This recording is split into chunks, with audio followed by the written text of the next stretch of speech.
يا الله، اللهم صل على محمد وآل بيت محمد. أهلا وسهلا متابعاتي. حبيت افتتح وياكم فيديو بداية حلوة انتن كلش تحبنها، هي التسوق وهاي الحبشكلات.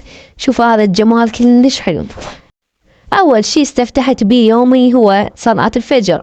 صلاة الفجر بيها روحانية وأجواء مريحة للنفس. وبنات هذا اللي يظهر على الشاشة هو الانستا مالتي. تابعوني على الانستا لا تقصرون، وحاولوا تكملون الفيديو للنهاية، لأن سياسة اليوتيوب اللي ما يشاهد الفيديو للنهاية ما تحتسب مشاهدة. يعني عندي فيديوهات عليها 70 مشاهدة و2000 أو 4000 شخص واصلين، ليش ما مكمل الفيديوهات للنهاية؟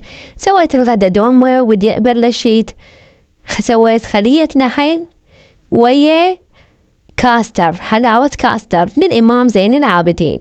خليت الطحين وظرفين كومباودر وظرف فانيلا ومرشة ملح وشكر كوب ودهن كوب وضربتهن بالمعجانة بالمعجانة. وبلشت برا المعجانة هم عجنتهن بإيدي، لأن إذا بس المعجانة يعني ما شوي ما تنعجن عدل.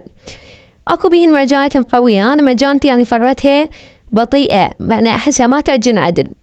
ضربتهن ضربة خفيفة وبلشت بإيديا أعجنهن، فصارت فطمية كلش حلوة هشة. وخليتها تختمر ساعة، ومن شنقت اللي يعني شكلت الأشياء هم خليتها تذب نفسها نص ساعة. يلا شويتها بلشت بالحلاوة. هذا كاستر جاهز، أبد ما عجبني، يعني طعمه مو حلو حتى يفصص، ندمت بجد شعر راسي. خليت الكاستر وخليت له ماي وخليت له ماي ورد، لأن كانت بيه ريحة مثل ريحة العفونية، يعني قوة سويتها طيب هيجي بالقدرة. وخليت له شكر هنا، حتى حليب ما عندي، يعني اليوم يعني صافنة وعندي من زمان هاي الحافظات، قلت ليش ما أسوي ثواب. خليت ببطنها تمر، لأن وديت على كاكاو من الدكان وما لقيت، قلت لكم يعني يوم سيء من أوله. وبلشت خليت ملون طعام إلا هذا اللون الأصفر، لأن جبالي أسويها 3 ألوان. انه شايفين الضجة هسه بالآخر شي راح تشوفون المحادثات، يعني هاي جبت جزء من المحادثات. هواي بنها تراسلوني شلون صارت هيجي، شلون شكلتيها وشنو هاي.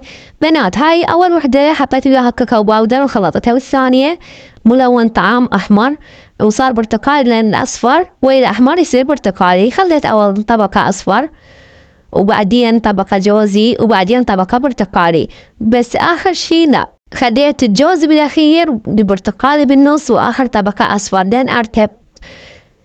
ويعني كلش حلاوة، سوت ضجة بالشارع، يعني هواي بنات راسلني. جبت خاشوقة مال شاي وكان طعمها كلش طيب. وهاي شوف البنات يعني كلها تسأل على الحلاوة، شلون سويتيها شلون سويتيها، وهواي يعني محادثات، بس أنا ما خليت كلهن. لهنا وصلنا لنهاية الفيديو، لا تنسونا باللايك والاشتراك بالقناة.